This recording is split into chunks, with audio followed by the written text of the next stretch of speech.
yung paniniwala na ang Iglesia ni Cristo lamang ang maliligtas. Ito ay hindi kailanman napatunayan ng kahit sinumang mga ministro at kaanib nila.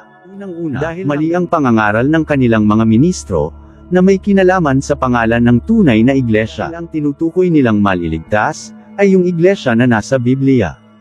Kaya tiyak na hindi ito tumutukoy sa iglesia na inirehistro noong 1914 sa Pilipinas. Sabi nga ng mga doktor, kung mayroon kang sugat at ginamot at naramdaman mo yung sakit, gamot yun. Nila matanggap yung katotohanan, yung totoong doktrina. Bakit ang Iglesia ni Cristo lamang ang siyang maliligtas? Magandang araw po sa lahat ng mga kapanood sa video ito. Ngayon ay June 29. Kumusta na po ay lahat? Isa namang video ang ating gagawin ngayon, reaction video. Patungkol po doon sa mga taong mga kritiko sa Iglesia ni Cristo. Sila yung mga taong hindi nila matanggap yung katotohanan, yung totoong doktrina. Bakit ang Iglesia ni Cristo lamang ang siyang maliligtas? Pagka binabanggit ng isang miyembro ng Iglesia ni Cristo na ito lamang ang maliligtas, itong relihiyon na ito. Bakit? Sapagkat ito lamang ang tinubos ng dugo ng Panginoong Jesucristo. Ito ang kanyang kawan, siya ang ulo, Colosas 1:18. Tinubos niya ng kanyang dugo. Gawa 20:28. At ito rin ang kanyang ililigtas pagdating ng araw ng paghukom. Pagka yan ay sinasabi ng isang Iglesia ni Cristo sa hindi kapananampalataya, nagdaramdam sila. Marami po ang nagagalit. Sinasabi nila makasarili ang Iglesia ni Cristo. Kahit pa kapatid namin, kaibigan, kamag-anak, magulang, kung hindi Iglesia ni Cristo, wala po siyang karapatan maligtas pagdating ng araw ng paghukom. Masakit yan, masakit. Masakit. Sinasabi ng iba, sinasarili lang namin yung kaligtasan. Sinasarili ng Iglesia ni Cristo ang kaligtasan. Hindi po. Hindi po namin sinasarili. Kalooban ng Ama, ipangaral ang kanyang kalooban. Ano ang kanyang kalooban? Malaman ng bawat isang tao ng Iglesia ni Cristo ang ililigtas pagdating ng araw ng paghukom. Subalit may mga taong talagang pinipilipit yung aral. Sinisiksik nila dito sa YouTube, marami akong napapanood. Sinisiksik nila sa kanilang mga followers, sa kanilang isipan, na yung aral na sinusunod ng Iglesia ni Cristo ay mali. Wala daw sa Biblia. Yun daw nakasulat na Iglesia ni Cristo sa Biblia ay matagal na. Matagal na nga ayaw mo pang paniwalaan. Tagal nang nakasulat yan sa Biblia. Anong klase kang tao? Hindi ka marunong, gusto mo yung bago lang? Di lalong hindi ka panipaniwala kung bago lang. Wala ito. Yun nga, matagal hindi ninyo pinapaniwalaan. Paano na kaya yung ngayon lang isinulat? Ang tagal nang nakasulat yung Iglesia ni Cristo ang maliligtas, hindi mo pinapaniwalaan. Ito, gagawa tayo ng isang reaksyon. Pero bago natin gawan ng reaksyon yan, nagpapasalamat po ako ng marami sa lahat ng mga kapatid dito sa Pilipinas, Luzon, Visayas, Mindanao, at maging yung mga kapatid na nasa ibang bansa na nanonood sa ating channel, munting channel. Maraming salamat po. Hindi ko po kayo maisa-isa. Mag-iingat po kayo lahat yan. Lalong-lalo na po yung mga kapatid na nasa Middle East.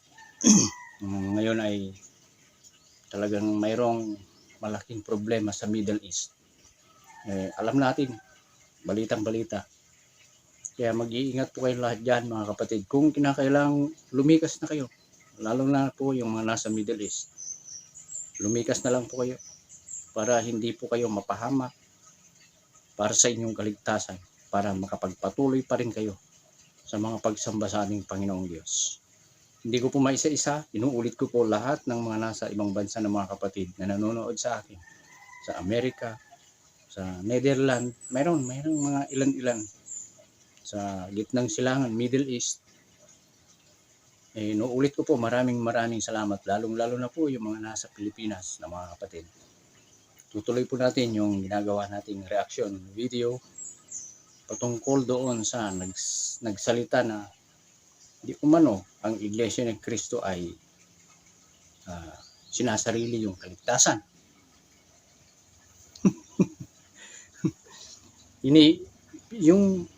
yung video na yun ay pinilipit nila. Sinabi niya doon na matagal na daw na wala daw kaugnayan ng Iglesia ni Cristo. Ngayon, yung na-rehistro dito sa Pilipinas noong July 27, 1914, doon sa Iglesia ni Cristo noong panahon ng mga apostol, panahon ng Panginoong Hesukristo. Wala daw kaugnayan yun. Ang may kaugnayan daw dyan ay yung Iglesia Katolika.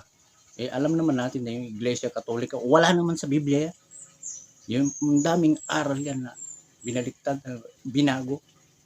Yung mga dating miyembro sa Iglesia ni Cristo na nanindigan sa panahon ng mga apostol, pinagpapatay, inusig.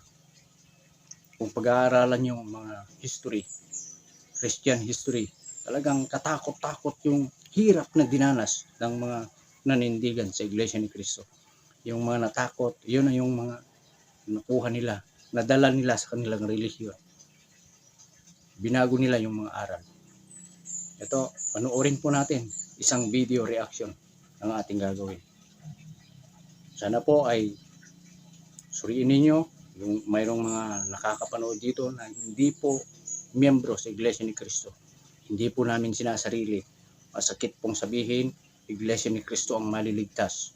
Sabi nga ng mga doktor, kung mayroong kang sugat at ginamot at naramdaman mo yung sakit, gamot yon. Kasi kung hindi yun masakit, hindi yan gagaling yung sakit mo. Buksan mo yung isipan mo. Buksan mo. Ikaw na nanonood na hindi ka anib sa Iglesia ni Cristo. Buksan mo. Magsuri ka.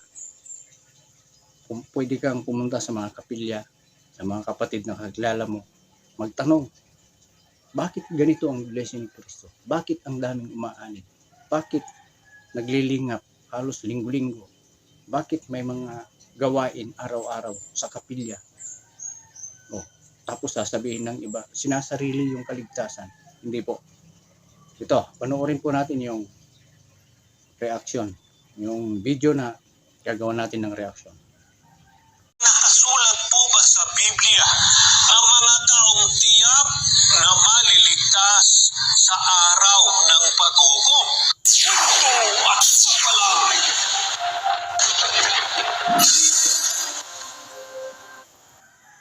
Saglit lang po ha. Ito yung channel na binabanggit ko na laging bumabati ko sa Iglesia ni Cristo.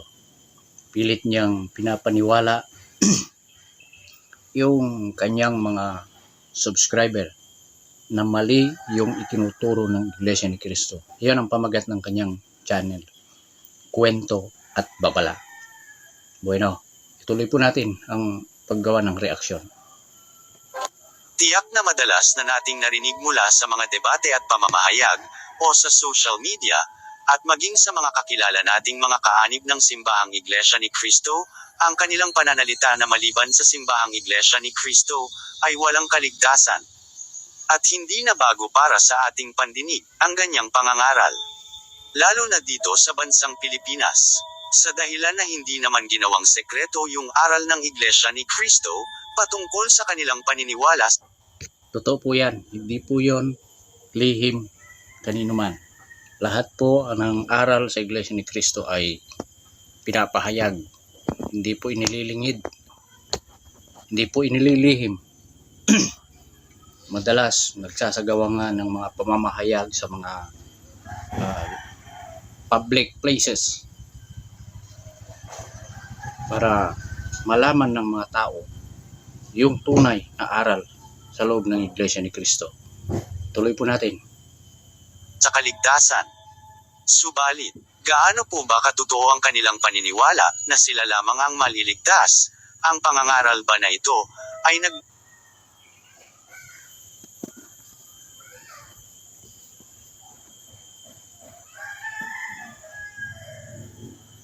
sa iglesia na nasa Biblia, na kinabibilangan ng mga apostol, o nagsimula lamang sa iglesia na nagsimula sa Pilipinas? Diyan, sa video niyan, nag-aalinlangan na siya.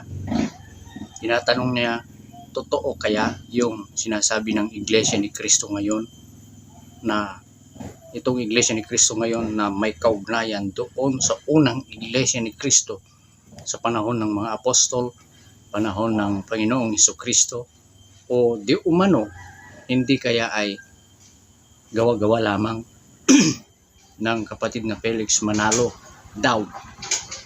Nairehistro lang noong July 27, 1914 dito sa Pilipinas. Tuloy po natin. Last na mapakinggan natin na sinabi ng mga ministro at kaanib ng Iglesia ni Cristo. Nasa Biblia po talaga. Nasa loob ng Iglesia ni Cristo ang mailigtas. Alam niyo po ba na ang pananalita nilang ito ay may napakasakit na katumbas, dahil ang pananalitang ito ay kasing bigat ng pagsasabing may impyerno tayo na nasa labas ng Iglesia ni Cristo.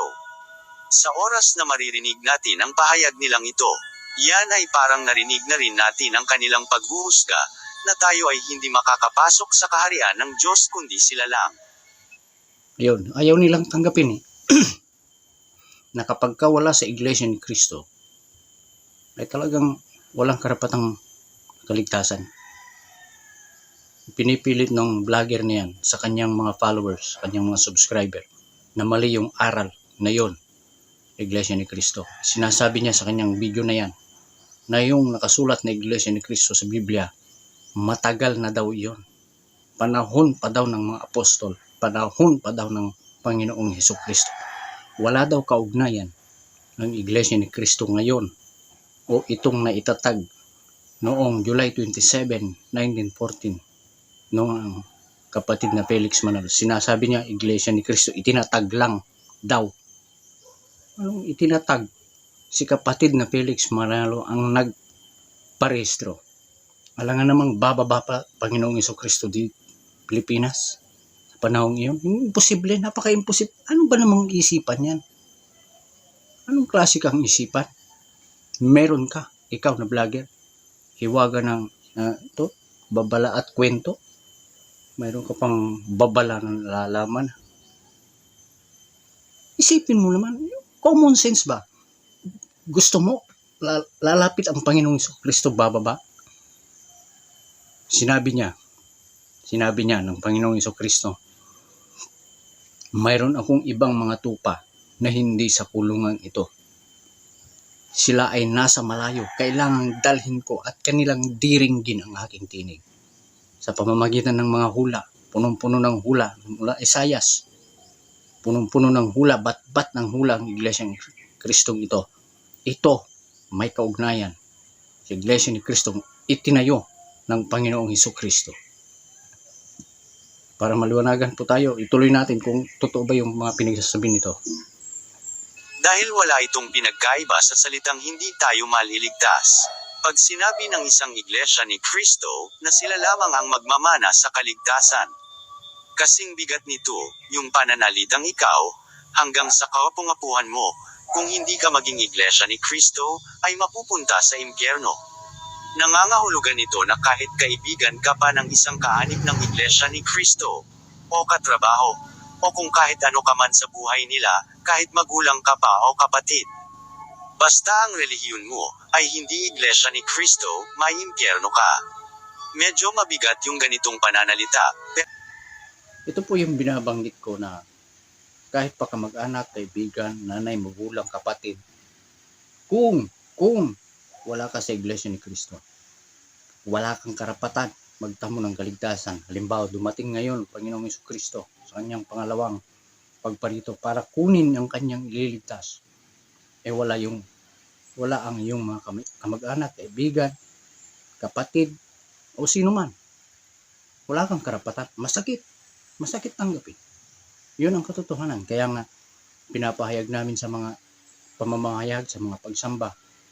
Kaya kung mapanood mo ito, kaibigan, kung mapanood mo ito, itong video ito, inaanyayahan kita magsuri sa Iglesia ni Cristo. Hindi namin sinosolo yung kaligtasan. Sa ganitong paraan ako nakagagawa ng mga ganitong pagmimisyon para makatugon ako sa panawagan ng pamamahala na lahat magsagawa ng pagmimisyon. Bakit ko ginagawa ang ganitong mga video? May mga basher dyan. Maraming basher. O, kung ano-anong mga binibintang nila sinasabi. Pero tanggapin ko bilang isang Iglesia ni Cristo, maluwag kong tatanggapin yun. Pero patuloy kong gagawin ito. Pinangako ko na sa aking sarili, gagamitin ko ang aking channel para magmisyon, ipahayag yung totoo. Iglesia ni Cristo ang maliligtas. Bakit ko ginagawa ito? Sapagkat hindi ko magawang magkuhan sa aking gawain sa araw-araw. May trabaho ako, construction, Lunes hanggang Sabado, alas 7 ng umaga hanggang alas 9 ng gabi. Bagamat nakandun yung panahon ko sa pagtatrabaho, nakakasingit ako sa ganitong mga video sa tuwing bakante namin, break time, o kaya ay makakauwi ako dito sa aking pamilya. Kaya gumagawa po ako ng ganitong mga video dahil gusto kong makatulong sa panawagan ng pamamahala na lahat magmisyon. Ito ang kagustuhan ng Panginoong Diyos sa pamamagitan ng pamamahala, sa pamamagitan ng mga ministro. Tinuturo nila galing sa Biblia. Gusto ng Panginoong Diyos na lahat ng tao maging Iglesia ni Cristo. Subalit, itong vlogger na yan, pilit niyang isinisiksik sa isipan ng kanyang mga subscriber na mali yung aral na yon ng Iglesia ni Cristo. Na di umano, kung itutuloy natin yung video yun, di umano, yung Iglesia ni Cristo na nasa Biblia, wala daw kaugnayan ngayon. Bakit niya nasabi yung gano'n? Kaya itong Iglesia ni Cristo ngayon ay punong-puno ng hula, punong-puno ng patotoo, bat-bat ng patotoo. Wala pa ang Panginoong Jesucristo, hindi pa ipinapanganak. Panahon pa ng mga propeta, Isayas, puro hula na, patungkol sa Iglesia ni Cristo. Patungkol sa sugo. Binanggit ni propeta Isayas, ikaw na uod na Jacob. Magtatagumpay ka. Didikdiking durog ang mga bundok. Hindi po literal na bundok, kundi mga malalaking relihiyon. Yung uod ang magdidikdik.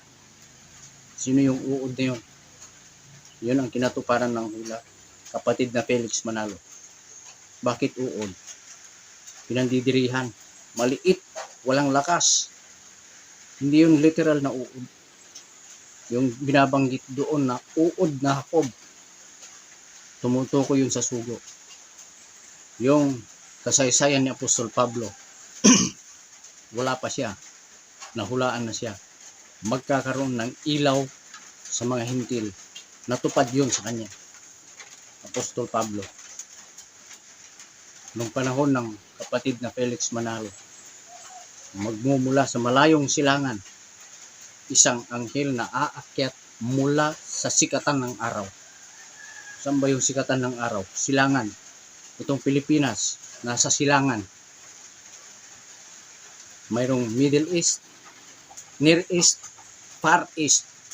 Yung Far East, marami yun. Pero yung Pilipinas, nasa gitna, sentro. Sentro ng malayong silangan. Middle East, Near East, Far East. Natupad malayong silangan mula sa mga lupa. Mga pulo ng dagat. Walang bansang Pilipinas na mababasa. Pero mga pulo ng dagat. Pilipinas, ilang isla ang bumubuo sa Pilipinas? Maniwala kayo o hindi, napakaraming isla ang bumubuo sa Pilipinas. Hindi po kagaya ng ibang mga bansa na nakapaligid sa atin na Isang isla lang sila pero malaki. Pero itong Pilipinas, binubuo ng maraming isla. 100 islands. Dito nagsimulang muling itaguyod ang Iglesia ni Cristo sa panahon ng kapatid na Felix Manalo. Ituloy po natin yung panonood sa video ng vlogger na yun. Para sa kanila, medyo mabigat yung ganitong pananalita, pero proud na proud silang ituro at sabihin ito sa mga tao. Masaya na masaya nilang sasabihin na sigurado na ang kanilang kaligtasan. Para sa kanila, ang pagiging kaanib ng simbahang Iglesia ni Cristo ay isa ng tagapagmana sa kayamanan ng Diyos sa langit. Ngunit kung ito ay totoo para sa kanila, parang wala silang mga konsensya, kahit na magulang nila, kapamilya, o kamag-anak nila ang makakarinig nito, na hindi kaanib. Ngayon, binabanggit niya para daw walang konsensya. Ginagamit na nga namin yung mga social media para ipaalam sa inyo, ipaalam sa iyo ikaw na vlogger na ang Iglesia ni Cristo lang ang maliligtas. Sasabihin mong walang konsensya. Ginagamit na ng social media sa Iglesia ni Cristo, ang daming social media platform na ginagamit. Para lang patunayan ng Iglesia ni Cristo ang maliligtas. Itong vlogger na ito ay hindi ko maintindihan kung may matalino o ano. Ako wala akong inabot na mataas na pinag-aralan. Simple lang, high school graduate lang. Hindi ako nag-aral sa Biblia. Pero napakasimpleng unawain. Wala talaga siyang pangunawa. Pinabaliktad niya yung aral ng Iglesia ni Cristo. Ituloy po natin. Ng Iglesia ni Cristo. Malakas ang loob pa rin nila na sasabihin sa iyo na hindi ka maliligtas o katumbas sa salitang may impyerno ka.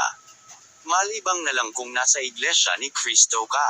At malinaw na hindi ito isang babala, kundi ito ay isang banta sa kaligtasan ng iba. Kaya sa oras na ang mga inosenteng Katoliko ang nakakarinig ng ganitong mga aral, tiyak na hindi po makakatulog hanggang maging kaanib na sila dahil sa kanilang takot na maimpyerno. Sabi niya, inosenteng mga Katoliko. Anong inosente? Ang daming mga galing sa Katoliko na may mga pinag-aralan, mayayaman, may kaya sa buhay. Naging Iglesia ni Cristo, sasabihin mong inosente. Talagang itong vlogger na ito ay hindi maintindihan. Inosente daw ng mga Katoliko ay natatakot na o aanib na daw sa Iglesia ni Cristo. Naliwanagan lang sila na ang Iglesia ni Cristo ang tunay na maliligtas. Subalit, yung paniniwala na ang Iglesia ni Cristo lamang ang maliligtas. Ito ay hindi kailanman napatunayan ng kahit sino mang mga ministro at kaanib nila. Dahil hanggang ngayon, Ano hindi napatunayan? Hindi daw napatunayan. Tinubos ng dugo ng Panginoong Hesukristo ang Iglesia ni Cristo. Ito ang kanyang katawan. Colosas 1:18. Sasabihin hindi napatunayan. Napakasinungaling yung vlogger na yan. Sinungaling ka. Ganyan ba ang isang content creator? Ganyan ba ang isang influencer? Ganyan ka ba dapat manghikayat sa iyong mga followers? Magpaliwanag? Hindi ka good influencer. Bad influencer ka. wala pang kahit isa sa mga kaanib ng Iglesia ni Cristo na nakabalik mula sa kabilang buhay upang sabihin, Kabilang buhay? Mayroon bang kabilang buhay? Anong pinagsasabi nito? Kabilang buhay. Pag namatay ang tao, wala na. Pupunta na, babalik na sa alikabok. Wala nang alam yun. May kabilang buhay. Kalokohan. Anong pinagsasabi ng vlogger na ito? Kabilang buhay. Kahit sino mamamatay, pero walang kabilang buhay. Tandaan niyo po yan. Walang kabilang buhay. Ikaw ang mali, ikaw na vlogger ka. Yung kwento at babala niya. Kabilang buhay. ano bang mayroon doon sa kabilang buhay? Eh kung maganda roon, di, pupunta na lang tayo lahat doon. Kabilang buhay. Wala naman sa Biblia yung kabilang buhay. Mayroon ba sa Biblia? Sige, inahamon kita, kwento at babala. Gumawa ka ng video mo, magsabi ka dyan, mayroong kabilang buhay. Patunayan mo. Walang mapabasa sa Biblia na may kabilang buhay. Ay, naku po. Natutuong sila lang ang makakapasok sa kaharian ng Diyos. Malinaw na ang lahat ng mga Ang nakasulat sa Biblia, sinabi ng Panginoong Jesucristo, pagbalik ko, kukunin ko kayo. Sino yung tinutukoy niyang kayo? Yung kanyang mga nasa iglesia. Kukunin niya, dadalhin sa kaharian ng Panginoong Diyos. Kung saan siya naroon, duroon din yung kanyang mga nasa kanyang iglesia. miyembro ng Iglesia ni Cristo, dahil sa ganitong katuroan, ay nalinlang lamang ng mga ministro nila na nagtuturo ng salungat sa Biblia. Dahil mula sa Anong salungat diyan? Ha? Anong salungat diyan? Patunayan mo kung mayroong salungat diyan.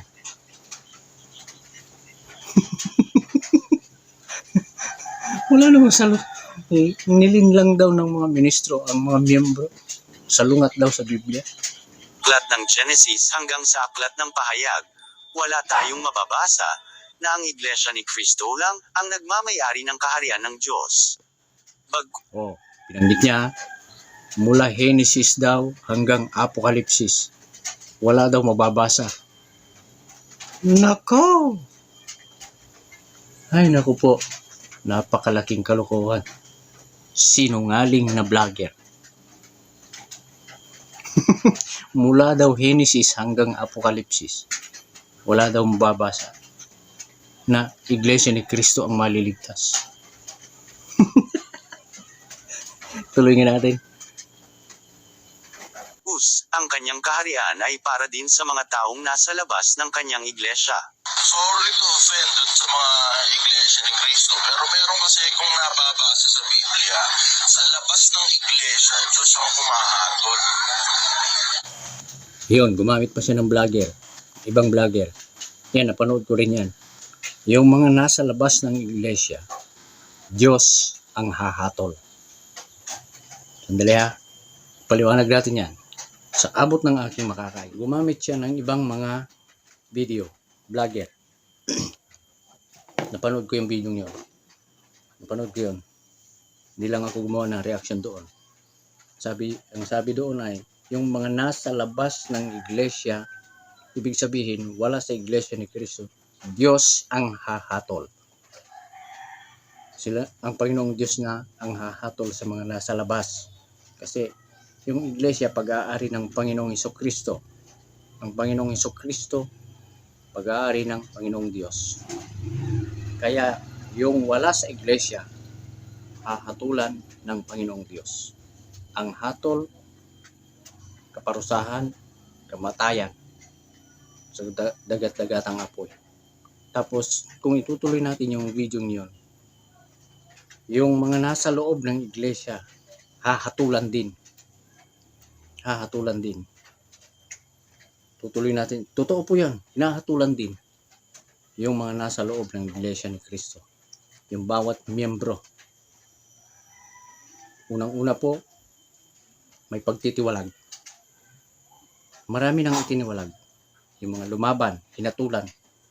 Mga ministrong lumaban, mga dating mga ministro lumaban, tiniwalag, nahatulan sila. Panahon ng Santa Cena,